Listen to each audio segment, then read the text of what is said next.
అదరగొట్టే కారం రంగు రుచి ఆచి కారం పొడి. జూబ్లీహిల్స్ ఉప ఎన్నికకు నామినేషన్ల గడువు ముగిసింది. ఈ మధ్యాహ్నం 3 గంటల వరకు వచ్చిన అభ్యర్థులను మాత్రమే లోనికి అనుమతించారు.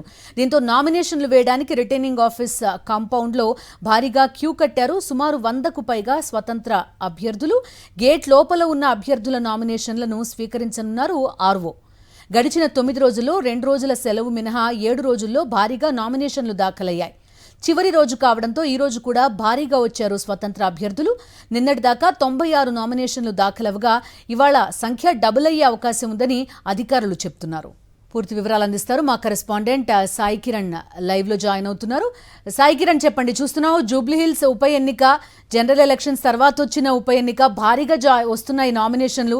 ఎలా చూడొచ్చు? చాలా మంది నిర్వాసితులు, బాధితులు ఈసారి తమ వాయిస్ వినిపించడానికి జూబ్లీహిల్స్ ఉప ఎన్నికని ఒక వేదికగా చూసుకుంటున్న పరిస్థితి.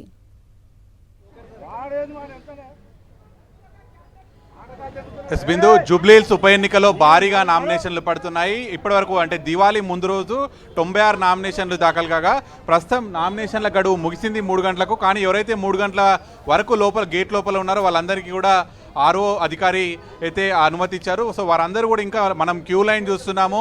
క్యూ లైన్లో ఇంకా నామినేషన్ల కోసం భారీగా ఎదురు చూస్తున్నారు. ప్రస్తుతానికి అంటే ఈ టైంకి మనం లైవ్ ఇస్తున్నటువంటి ఈ టైంకి 53 మంది నామినేషన్లు వేశారు. ఇంకా దాదాపు 50 పైగానే మంది ఇంకా నామినేషన్లు వేయడానికి సిద్ధంగా ఉన్నారు. అంటే ఇప్పటి వరకు ఉన్నటువంటి లెక్క ప్రకారం దాదాపు 150 నామినేషన్ల వరకు ఇప్పటి వరకు పడ్డాయి. ఇంకొక 50 నామినేషన్లు కూడా పడాల్సి ఉన్నాయి. అంటే మొత్తం దాదాపు 200 మార్క్ దాటేటువంటి అవకాశం కనిపిస్తుంది. అయితే ఇంకా వీటికి ఈ నామినేషన్లకు రేపు స్క్రూటినీ ఉంటుంది. అలాగే 24వ తేదీన నామినేషన్ల విత్డ్రాకు సమయం ఉంటుంది. సో మరి స్క్రూటినీలో ఎంతమంది వెళ్తారు, నామినేషన్ల విత్డ్రా వరకు ఎంతమంది వెళ్తారు, ఇవన్నీ కూడా చూడాల్సి ఉంది.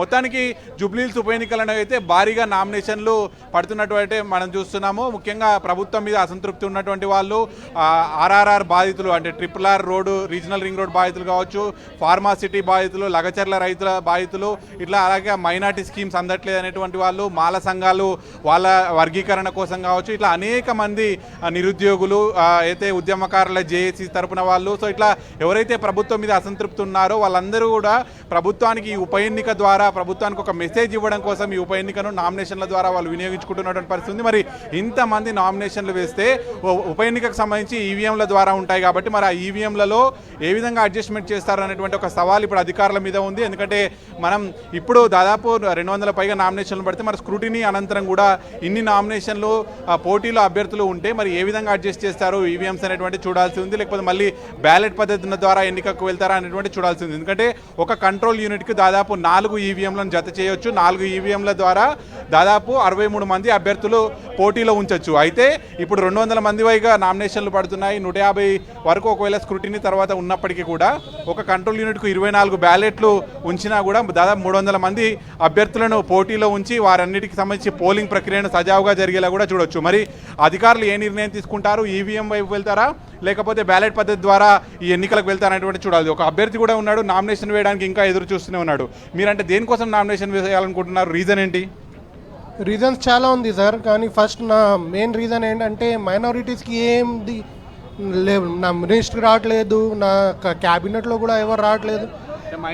మైనారిటీకి స్కీమ్స్ అందట్లేదని, స్కీమ్స్ లేదు, లీడర్స్ కూడా లేదు. మేము ఎవరికి వెళ్ళి చెప్పాలా? అది మా మెయిన్ విషయం. అది అంటే ఒక వ్యక్తి మైనార్టీకి స్కీమ్స్ అందట్లేదు, ఒక లీడర్ వాళ్ళ తరఫున లేడు అని. అట్లనే చాలామంది నిరుద్యోగులు వాళ్ళ సమస్యలు తెలియజేయడానికి అనేక వర్గాలు ప్రభుత్వానికి వ్యతిరేకంగా అంటే ప్రభుత్వం మీద అసంతృప్తి ఉన్నటువంటి వాళ్ళందరూ కూడా ఈ జూబ్లీహిల్స్ ఉప ఎన్నికకు సంబంధించినటువంటి నామినేషన్స్ను ఒక వేదికగా ఉపయోగించుకుంటున్నారు.